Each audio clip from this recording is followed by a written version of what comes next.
오늘은 계시록 11장인데요. 재앙이 언약적 진노라면 진노의 초점도 언약을 배반한 공동체이겠습니다.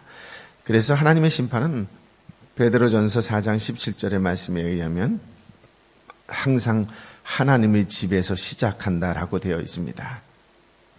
11장은 6번째 나팔과 7번째 나팔 심판 사이에 막간에 삽입된 말씀이라고 말씀드렸는데요.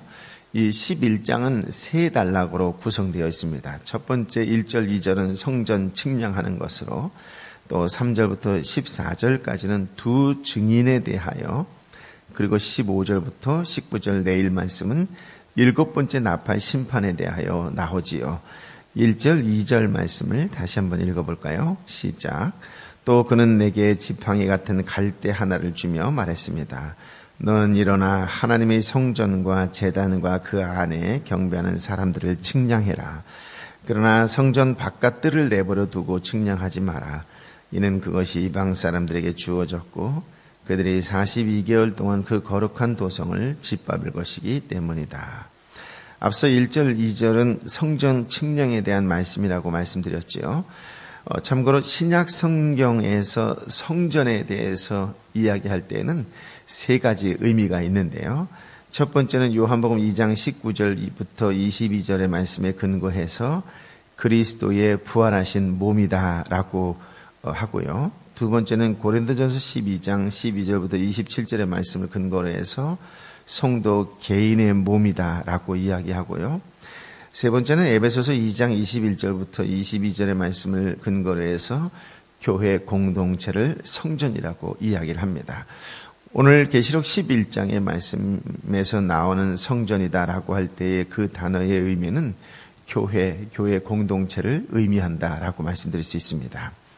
강한 천사가 사도 요한에게 지팡이 같은 갈대를 주었다라고 하죠.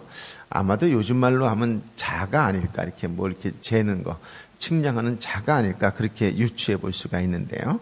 그 지팡이 같은 갈대를 주면서 하나님의 성전, 제단, 그리고 경배하는 자들을 측량하도록 명령을 하게 됩니다. 이 말씀은 에스겔 40장 이하의 말씀을 반영했다라고 이야기를 하는데요. 측량이라고 하는 것은 소유를 명확히 구별하는 역할을 합니다. 즉 성전을 측량하는 부분과 측량하지 않는 부분이 있다라고 이야기할 때에 하나님이 교회를 보호하는 부분이 있고 보호하지 않는 부분이 있다라고 하는 뜻입니다. 성전은 하나님의 소유이며 결국 하나님이 보호하고 있다는 것을 의미하겠지요. 그러므로 성전 측량의 의미는 측량하는 대상을 보호해야 하겠다라고 하는 의미입니다. 하나님은 당신의 소유된 백성 공동체를 구별해서 진노로부터 보호하시죠. 그래서 측량하지 않은 성전 밖 마당은 이방인에게 42개월 동안 짓밟힐 것이다 라고 2절에 기록되어 있습니다. 그러니까 성전 마당만 밟은 언약 배신자들, 배반자들이 결국 심판의 대상이다라고 하는 말일 것입니다.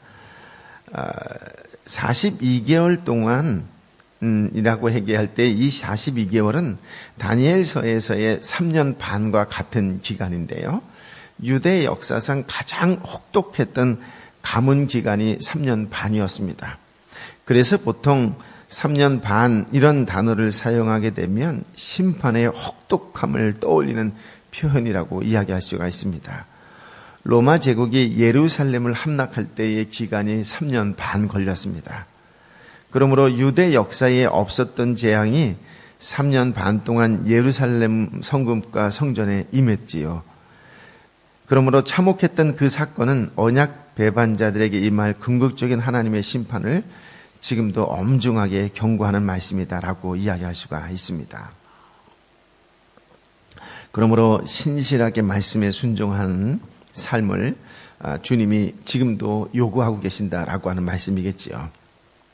이제 3절부터 13절까지는 1260일 동안 예언을 하다가 무적갱에서 올라오는 짐승에게 죽임을 당한 후 사흘 반 만에 부활 승천하는 두 증인에 관한 이야기가 이어서 나오게 되는데요. 강한 천사는 사도 요한에게 성전을 측량하도록 지시한 후 계속해서 두 증인에 대한 계시를 주었습니다. 먼저 3절부터 6절까지의 말씀을 함께 읽어볼까요? 시작.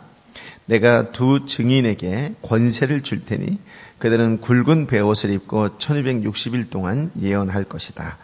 이들은 이 땅의 주 앞에 서 있는 올리브 나무요 두 촛대입니다. 누구든지 그들을 해치려고 하면 그들의 입에서 불이 나와 그들의 원수들을 집어삼킬 것입니다.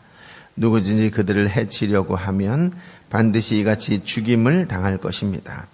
이들은 하늘을 닿을 권세를 가지고 있어 그들이 예언하는 날을 동안 비가 내리지 않게 할 것입니다.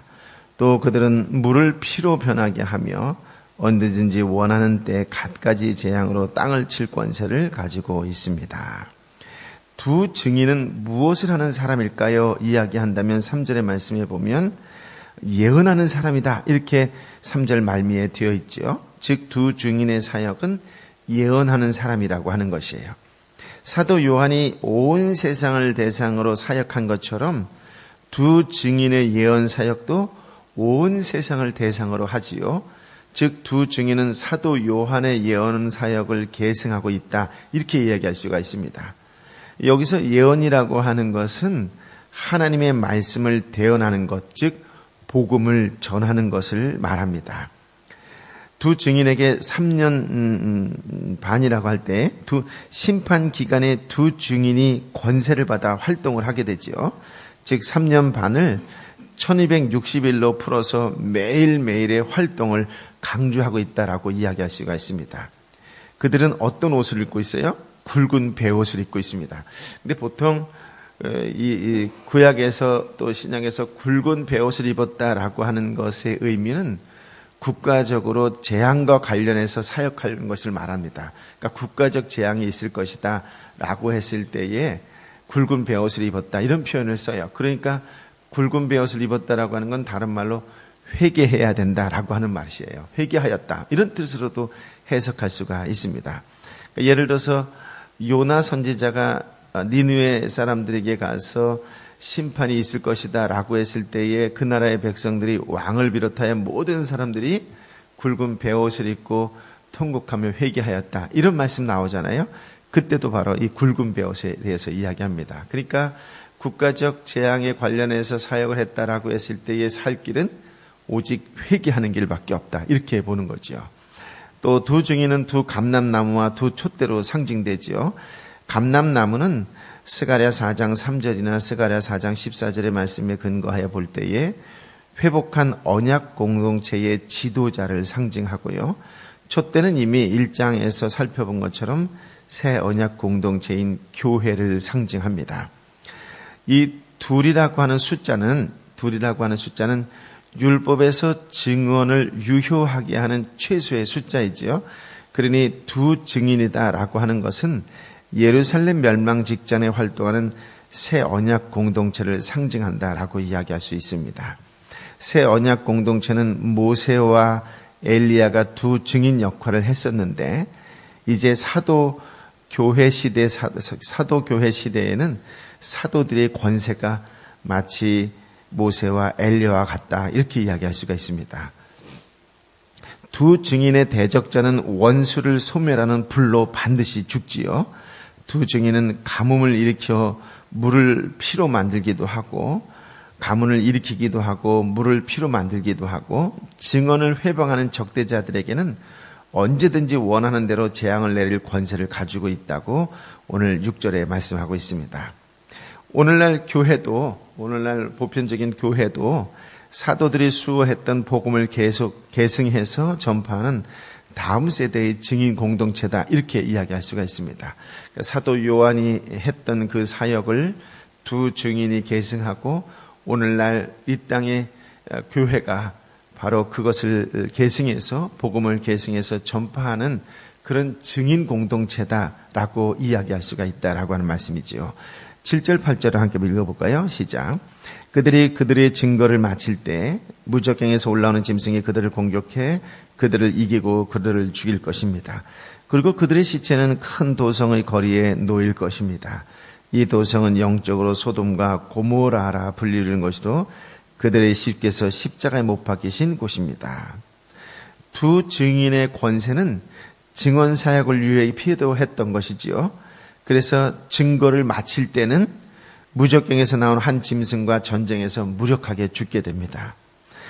그래서 두 증인의 시체는 큰 도성길에 버려지게 되는데 그것은 주님께서 십자가에 못 박히신 예루살렘이라고 하는 곳이지요. 옛 언약 공동체의 중심지인 예루살렘 성전은 예수님 시대에 이미 강도의 소굴로 변해 있었습니다. 측량해서 보존해야 할 하나님의 성전다운 모습은 몽땅 잃어버린 상태로 되어 있었다라고 하는 것이지요. 예루살렘 성읍도 적대 백성의 본거지로 변했습니다. 선지자들의 예언대로 오신 메시아를 십자가에 못 박고 그분의 부활 증인들까지 죽인 곳이 되어버렸지요. 영적 차원에서 볼 때 예루살렘 성전은 하나님의 불심판을 받아야 할 소돔과 같았고 예루살렘 성읍은 하나님 백성을 압제하는 애굽과 같다, 이렇게 표현할 수가 있습니다. 주후 70년에 예루살렘은 짐승으로 상징된 로마 제국에 의해 폐허로 변했지요. 예루살렘이 함락할 때 두 증인의 상징된 사도 교회도 끝났습니다. 그리고 오늘날 교회를 통한 새로운 증인 시대가 시작되었다, 이렇게 이야기하는 것입니다. 9절부터 12절 말씀을 함께 읽어볼까요? 시작. 백성들과 족속들과 언어들과 나라들로부터 온 사람들이 3일 반 동안 그들의 시체를 구경할 것이며 그들의 시체를 무덤에 장사하는 것을 허락하지 않을 것입니다. 그때 땅 위에 사는 사람들이 그들로 인해 서로 선물들을 주고받으며 기뻐하고 즐거워할 것입니다. 이는 두 예언자가 땅 위에 사는 사람들을 괴롭혔기 때문입니다. 그러니 3일 반 후에 생명의 영이 하나님께로부터 그들 속으로 들어가니 그들은 제 발로 일어섰습니다. 이에 그들은 지켜보던 사람들에게 큰 두려움이 엄습했습니다. 그때 그들은 하늘에서 그들에게 말하는 큰 음성을 들었습니다. 이리로 올라오라. 이에 그들은 원수들이 지켜보는 가운데 구름을 타고 하늘로 올라갔습니다. 백성들과 족속들과 언어들과 나라들로부터 온 적대자들은 두 증인의 시체를 3일 반 동안 장사 지내지 못하게 했어요. 그러니까 극도의 혐오감을 표시했다, 이렇게 얘기할 수가 있습니다. 두 증인은 두 선지자로도 불릴 수 있었는데요. 땅에 거하는 자들에게 임박한 심판을 경고하는 사역을 했기 때문입니다. 그래서 두 증인, 두 선지자, 이렇게도 말할 수 있습니다. 그 사역이 무엇이었냐면 회개하지 않는 자들을 무척 괴롭게 하는 것이었지요. 그래서 땅에 속한 자들은 두 증인의 죽음에 대해서 즐거워할 수밖에 없었습니다. 마치 선물을 주고받을 정도로 기뻐했다고 10절은 기록하고 있지요. 그런데 불과 3일 반 후에 하나님은 생명의 영, 즉 생기를 불어넣어 두 증인을 되살리십니다. 두 증인의 부활을 지켜본 적대자들은 11절에 크게 두려워했다고 하지요. 그들은 이리로 올라오라 하는 하늘 음성과 함께 구름 타고 하늘에 올라가는 두 증인의 모습도 목격을 합니다. 사도 교회를 상징하는 두 증인의 삶이 예수님의 발자취를 그대로 따르고 있다라고 하는 것을 볼 수 있습니다. 그렇다면 사도 교회를 계승한 오늘날 우리가 교회라고 하는 이 교회에서도 이 땅에서 조롱과 모독과 수치를 겪은 후에야 영원한 영광에 들어가게 될 것입니다.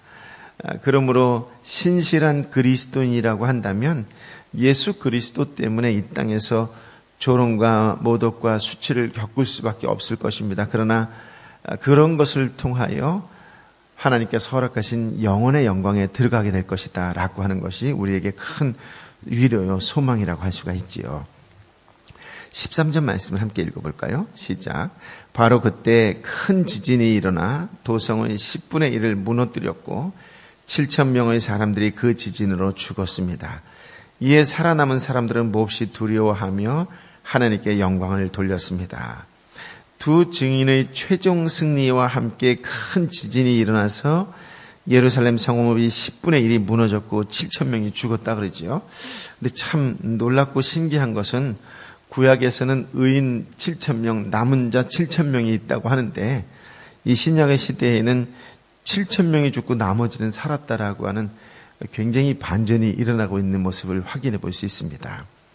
살아남은 자들, 남은 자들은 두려워하며 하나님께 영광을 돌리지요. 남은 자들은 하나님의 보호하심 덕분에 하나님의 성전으로서의 모습을 끝까지 유지하면서 경배하던 공동체입니다. 두 증인의 입에서 나온 불같은 경고를 듣고 회개한 자들도 남은 자들에 편입되겠지요. 예루살렘 파괴와 더불어 옛 언약 공동체의 모형 역할도 이제 완전히 끝납니다. 이제 예수님의 발자취를 쫓는 신실한 증인으로 구성된 원형의 새 언약 공동체만 남았습니다. 남은 자들의 증언으로 말미암아 하나님의 언약은 사도 교회로부터 이제 오늘날 교회로 계승되었다라고 말할 수 있겠지요. 하나님의 언약을 계승하여 신실하게 수호하는 교회는 두 증인처럼 승리할 것입니다. 어린 양을 따르는 신실한 그리스도인은 경제적, 정치적, 사회적으로 고난을 받을 수 있지만 하나님은 그들을 결코 홀로 내버려 두지 않으시지요. 예수님은 세상에서 환난을 당하는 그리스도인들에게 피하라고 말씀하시지 않으시고 담대하라고 말씀하셨습니다. 하나님은 성도들의 기도소를 들으시고 기억하시고 도와주신다라고 하는 것은 이집트 백성들이 목 놓아 부르짖을 때에 모세를 세우시고 그 백성을 구원해 주신 것을 비롯하여 구약의 말씀으로 신약의 말씀으로 계속되어지는 모습을 통해서도 확인해 볼 수 있습니다. 즉 하나님은 오늘 저와 여러분이 부르짖고 기도할 때에 들으시고 기억하시고 반드시 도와주신다는 것이지요. 성도는 어느 때에라도 심지어 박해를 당한다 할지라도 주님의 증인이 되어야 합니다. 남은 자가 되어야 되는 것이지요. 증인의 삶을 살아야 합니다. 순교의 정신을 품고 살아야 하지요. 그렇습니다. 십자가 없이 영광도 면류관도 없습니다. 힘들고 어려울 때마다 예수님께서 고난을 통해 어떤 영광을 받으셨는지를 기억할 수 있기를 바랍니다. 광야와 같은 이 세상에서 오히려 기쁨의 찬양을 부르며 행진하듯 당당하게 복음을 증거하며 살아가는 그리스도인이 되기를 바랍니다. 오늘 주님께서 눈물을 닦아주시는 그 위로의 성령으로 함께 하실 것이고 복음을 증거하는 여러분의 입술을 보호하시고 반드시 승리로 이끌게 되실 줄 믿습니다. 오늘 여러분의 삶이 예수님 때문에 성령 하나님 때문에 든든하고 당당하고 또 그 어느 때보다 큰 위로를 받는 성령 충만한 날이 되시기를 예수님의 이름으로 축복합니다. 아멘. 아버지 하나님, 우리에게 귀한 말씀, 생명의 말씀을 허락하여 주시니 감사합니다. 그토록 하나님께서 임재의 상징이라고 이야기했던 거룩한 성 예루살렘은 이방인에게 짓밟히고 말았습니다. 사도 요한의 예언의 사역을 계승한 두 증인은 굵은 베옷을 입고 하나님께서 주신 권세로 그들은 세상 속에서 예언을 했지요. 회개하라, 회개하라 라고요. 그 음성을 듣고 상황 환경을 뛰어넘어 끝까지 예배의 자리를 지킨 남은 자들은 하나님으로부터 보호함을 받고 하나님으로부터 위로를 받고 하나님으로부터 영광을 받게 되는 것을 보게 됩니다. 주님, 우리도 이 남은 자의 대열에 합류하기를 원합니다. 삶이 어렵고 힘들 때일수록 더욱더 주님께서 허락하신 그 말씀을 붙잡고 주님께서 가신 그 길을 함께 가는 심령으로 중국의 하나님께서 그 길을 통하여 큰 영광을 받으셨던 것처럼 우리도 그 영광에 대한 소망을 품고 이 땅을 이기며 나아가는 믿음의 사람들 되게 하여 주옵소서. 상황과 환경을 뛰어넘는 기쁨의 찬양을 부르는 자들이 되게 하여 주옵소서. 그럼에도 불구하고 주의 말씀을 신실하게 믿으며 이 땅에 더 어렵고 힘든 이웃을 향하여 말씀을 증거하는 증거자로 살아갈 수 있도록 성령이여 우리 한 사람 한 사람에게 능력으로 임하여 주옵소서. 새 지혜로 덧입혀 주옵소서. 반드시 승리하실 거라고 말씀하시는 그 예수님의 말씀이 오늘 우리의 삶 속에서 맛볼 수 있는 승리의 날이 되게 하여 주옵소서. 눈물을 닦아주시는 성령의 위로가 함께하는 복된 날이 되게 하여 주옵소서. 이제는 길이요 진리요 생명 되신 우리 주님 예수 그리스도의 은혜와 아버지 하나님의 크신 사랑과 성령 하나님의 위로 역사 교통 충만하심이 주의 말씀을 붙잡고 세상 끝날까지 보호하시고 지켜주시고 이끌어주신다라고 하는 그 말씀을 붙잡고 이제 세상이 아파하고 힘들어하고 지쳐있는 자들에 다가가 생명의 말씀을 복음의 말씀을 증거하는 자로 살겠노라고 다시금 결단하고 결심하는 하나님의 사람들 한 사람 한 사람 머리 위에 저들의 삶터와 일터 위에 특별히 육신의 연약함으로 지쳐있는 내 사랑하는 이웃의 성도들 한 사람 한 사람 머리 위에 열방의 선교사님과 선교지 위에 이제부터 영원토록 함께하여 주옵기를 간절히 축원하옵나이다. 아멘.